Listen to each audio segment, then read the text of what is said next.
Bonjour à tous, vous êtes nombreux à me poser la question dans les commentaires de la chaîne YouTube: peut-on guérir la maladie de la Peyronie avec un vacuum seul? Je comprends que la question se pose lorsque ceux d'entre vous qui sont atteints de ce problème vivent loin d'un centre d'urologie pratiquant les injections de PRP ou la chirurgie de la maladie de la Peyronie, ou encore que la prise en charge est difficile, quelles que soient les autres raisons.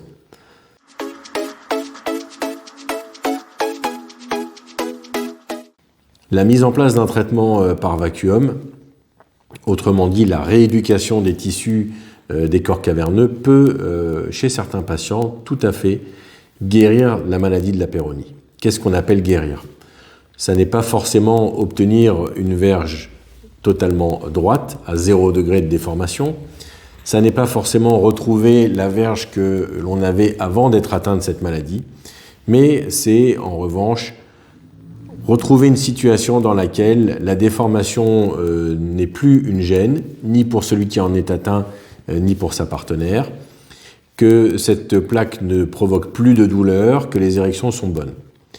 Ainsi, on peut obtenir ce résultat avec l'utilisation régulière du vacuum, une utilisation d'environ 30 à 45 minutes par jour d'utilisation, 4 à 5 jours par semaine.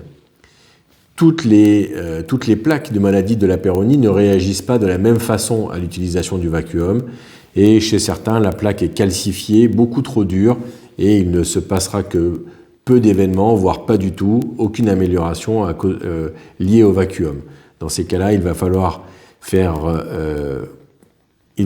associer à la rééducation des injections intralésionnelles de PRP, voire même des injections sous anesthésie qui vont permettre de fragmenter la plaque avant de pouvoir utiliser avec succès le vacuum.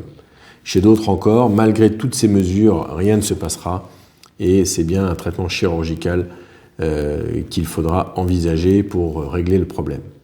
En dépit de ces quelques cas dans lesquels le traitement non chirurgical est un échec, la majeure partie des patients, environ 3 sur 4, sont améliorés par les injections de PRP associées au vacuum, et à peu près 15% des patients sont totalement améliorés grâce au vacuum seul. Ces chiffres ont fait l'objet de publications à plusieurs reprises, et notamment le retrait du Xiapex du marché européen a amené certaines équipes à tenter de traiter les patients au vacuum seul, dans l'attente de tout autre traitement non invasif, non chirurgical. Donc le vacuum fonctionne, ne fonctionne pas chez tout le monde, mais chez certains peut suffire à améliorer suffisamment la situation pour que le patient puisse se considérer guéri, même s'il garde encore un certain degré de déformation.